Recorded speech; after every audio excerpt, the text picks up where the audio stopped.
Good afternoon, good morning, evening, wherever you are in the world. Devastating news has just broken. Well, we know it's Oh, devastating news. It was written it was written a long time ago, unfortunately, and I think it's something that we want to be talking about. My name's Charlie. I'm joined by the brilliant Lou. How are you, Lou? you know what? I feel like it's taken so long to get to this moment that I've sort of grown in acceptance over the past few months. I'm not. If this was something that was like completely out the blue, like if Van Dijk or Salah were saying they were going, I'd be a bit more devastated. But I think this has been the worst kept secret in football. I mean, this That's is it. something that we've all sort of known is going to happen. I'm not shocked in the Yeah. slightest. I'm really, really not. So I think I've just sort of grown in acceptance of what's going on. I mean, are you? How are you? Are you Yeah. coping well? Well, I mean, for those that haven't heard yet, let's kind of just break down what actually happened. So Fabrizio Romano, notorious Twitter X personality, has actually come out today and said that Trent has essentially agreed a move to Real Madrid. It's a free transfer in the summer, so Liverpool won't be getting a fee. It does mean that we are losing our vice captain. The Christ. scouts are in the team that we hear a lot. A very very influential player. That's contributed for a lot of good things that have happened over the 6-7 years that he's been in the team. One of Klopp's boys as well. We Mhm. kind of need to hasten Yeah. to add as well. So that's the breakdown. You know, for me personally, just like what you said, it wasn't much of a shock. Um, I think it's more how it's come out and how it's been handled. That's what's got me. To be fair, Lou, and people in Yeah. the comments, just let us know what you think. Um, you know, how are you feeling with this news that's just come out? You know, what's the best case scenario? There's so many questions now until the end of the season as well. Do you play Trent when he comes Yeah. back from injury? Do you play him in crucial games, knowing that potentially, because he is a free agent at the end of the season, very much playing for his contract with his new club, he doesn't want to get injured, and that's the main question I've got. Mm. Are we going to have a fully committed Trent until the end of the season, his last day at the club? Well, I mean, we're going back now. There was a report that came out before where it was saying he's apparently been in discussion with this since January of 2024. So that's what, 15 months ago? And since then, Very he's very still putting. convenient that came out very soon before Klopp Yeah. made his decision. Well, announced his decision. He made that in November the year before, didn't he? Yeah. Yeah, exactly. And like this is not something that's been a spur of the moment decision by Trent. This is definitely something that they've been working on and they've been planning for. And whether it was Klopp going, whether it was we weren't offering enough on a contract, whether it was just he wanted to go to Madrid, I don't really know. And to be honest, I don't really give a shit. But I think that Trent, the thought of just dropping him is sort of cutting off your nose to spite your face. And I'm fully, I get the narrative, I get the opinion of people where he's going off to Madrid, he's a traitor, he's a Judas, you know, he's a Scariot, he's all this, he's all these different things for wanting to leave his boyhood club and go to Real Madrid. It's a decision which I personally don't agree with, but I can understand why he would want to make the move. But you're dropping someone who can do what no other player on the pitch can do. And there's going to be people now who will comment and people who will go back on this and say, well, no, actually, he's not that good. No, he's one of the best passers in the league's history. Let's not sugarcoat that. Dropping him because he's leaving, a move which he's been wanting for over a year now, for a Connor Bradley who's not back up to fitness, a Joe Gomez who isn't even fit to be on the bench at the moment because of where he is with his ability in terms of his injury, even. Quanta, who was not a right back, you are setting yourself up for disaster. And he's not the best defender. We know he's not the best defender. That's never been in question. But he can contribute something to this team, like the Newcastle 3-3 draw this season. He came off the bench and he changed that game with Salah. He offers a skill set that no one else in that team can offer. No player, arguably in the Premier League era or beyond in right back, can offer. And I mean, there's people saying like he's been walking around half the season. Yeah, possibly he has been. That's not, that's not for debate, but he has still contributed in big moments. He has still come up in big moments this season and even beyond the January 2024. I just think dropping him for the sake of making a message. If Slot knew about this beforehand, which I'm assuming he did, That's exactly like my point. That's what I'm thinking. he'd have dropped him. Do you know Yeah. what I mean? Like he's no fool. He'd have dropped him if there was some sort of major issue in the squad. And he was probably the best player, certainly in that second half against PSG. Until he got Mhm. injured, his performances, it was a really, really good performance. He was throwing himself in there, and he threw himself into there so much that he actually got himself injured. Needless when Yeah. it came to where in the pitch he actually did get himself injured, and that's the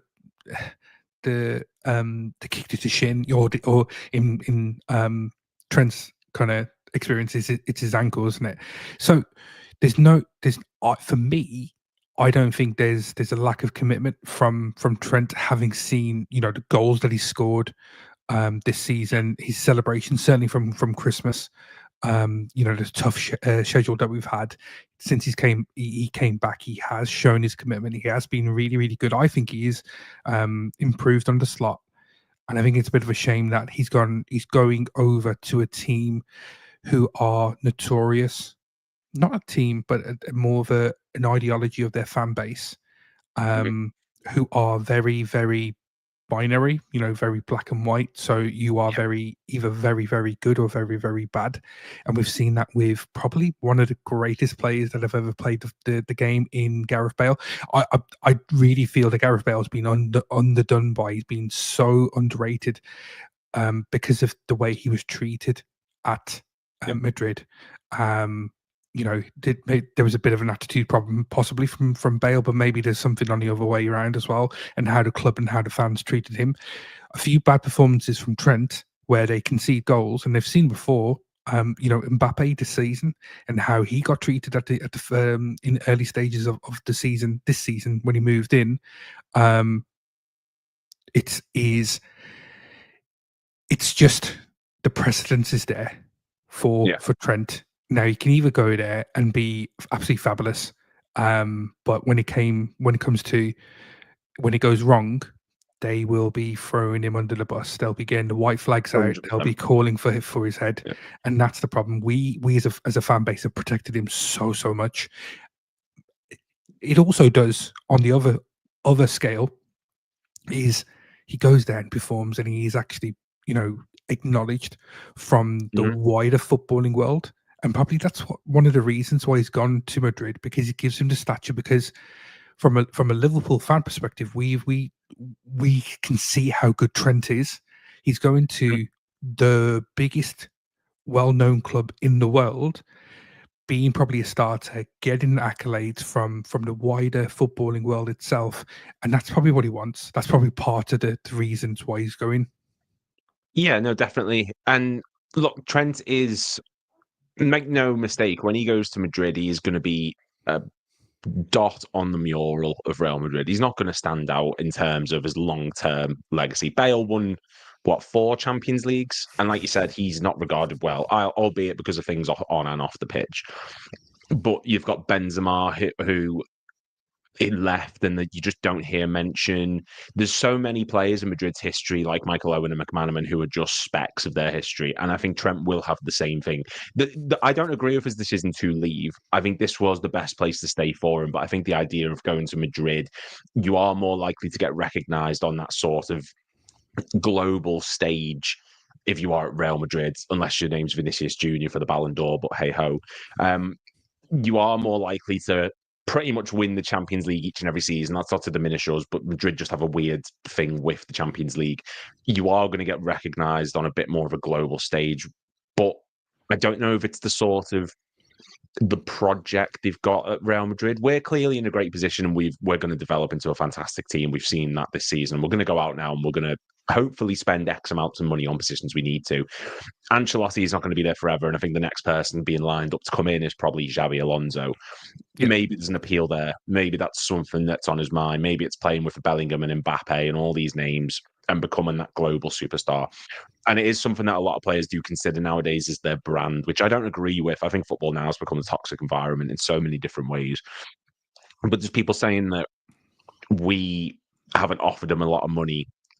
He wants more. We don't know the ins and outs. We don't know if he wanted to leave. We don't know if we weren't offering him enough.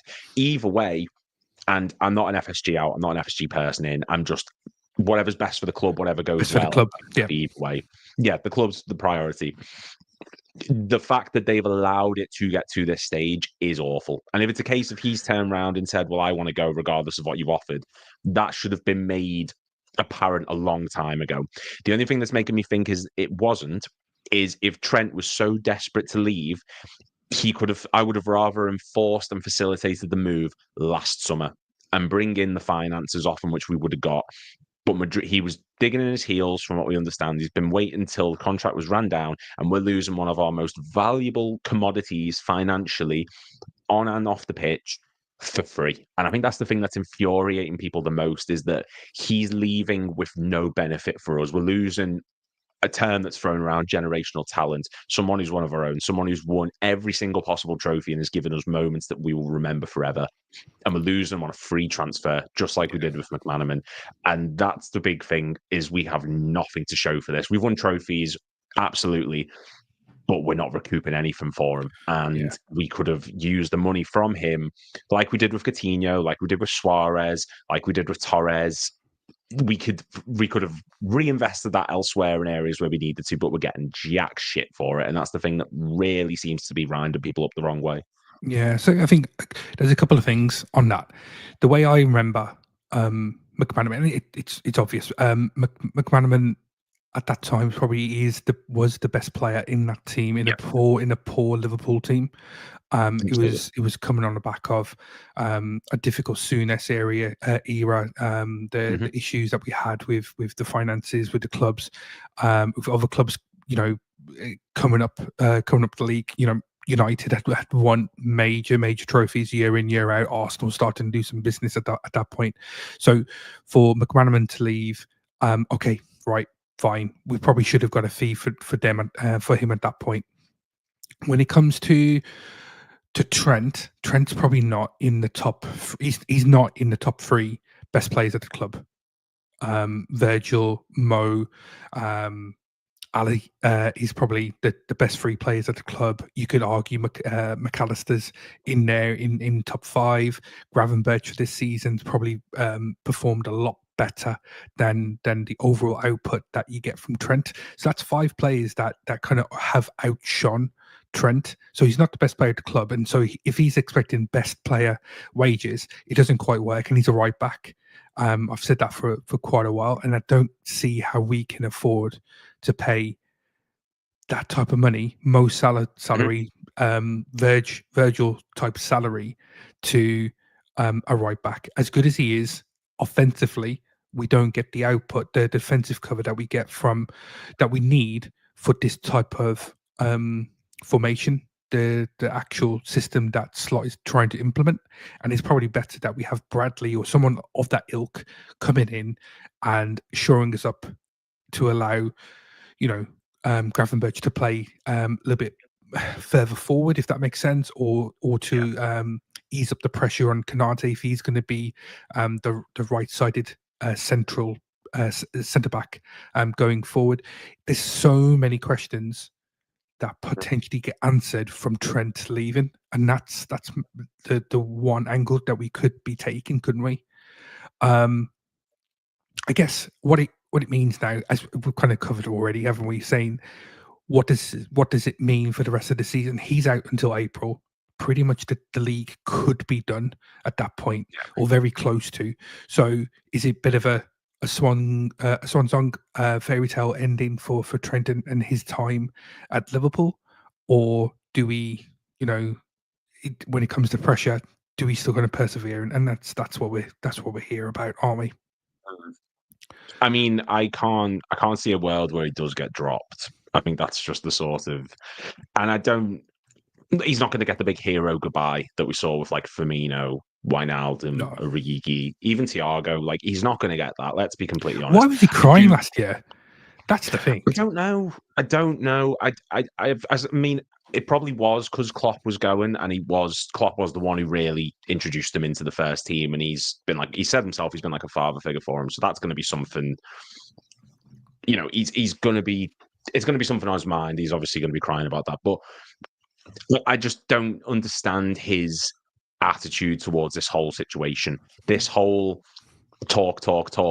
It's bollocks. It's utter bullshit. If he's been planning this for a long time, I think the way he's handled this situation has been piss poor, and he's gone for the I'm just going to sit quiet approach and just let whatever happens happens. That's cowardly. Salah came out and said, "I've not been offered a contract. I want a new deal." Van Dijk has come out and said, "I want a new contract. I want to stay at this club." They are putting the pressure on us to sign them, and they've been loyal, and they've been saying all the right things. They've been saying what's needed to be said. Trent has sat there like a little coward at times, not said anything, and when he does come out and say stuff, it's, I want to win the Ballon d'Or. I want to win trophies. Oh, yeah, I could see myself playing in Spain one day. That's pathetic in an extent. With that being said, if it is a case of he's gone, and nothing's been absolutely confirmed, it's not been like, there's not been a formal announcement, even though I think it's going to get pushed through now. There are positives to take from this.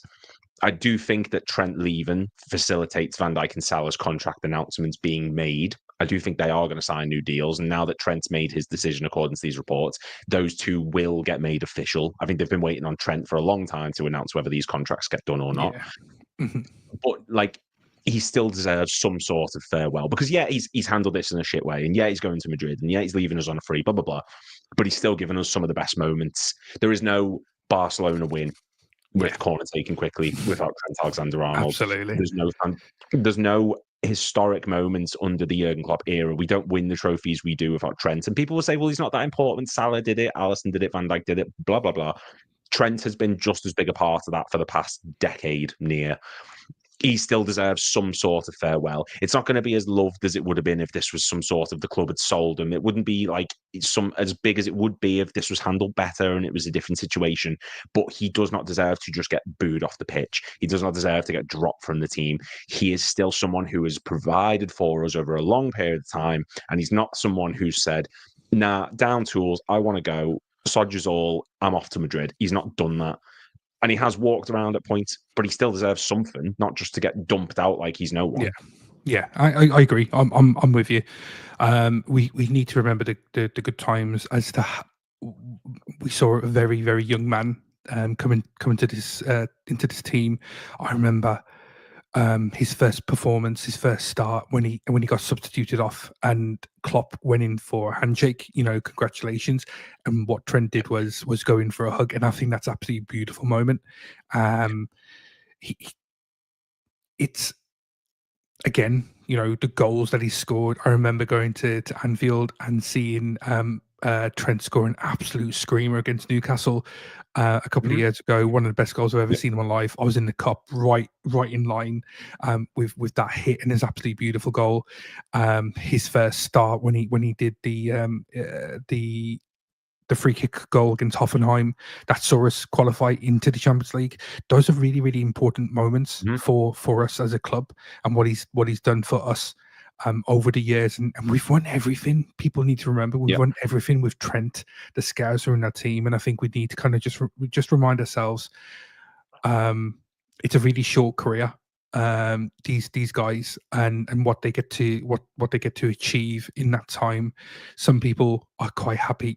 A lot of people who love the club would say they will give everything just to play for the club once, and they would want to see a Gerrard-esque or a Carragher-esque career and never leave the club, and because that's the way you want to be, and that's fine. And then there's other players that just say, right, okay, I've achieved everything I'd want to achieve here at Liverpool.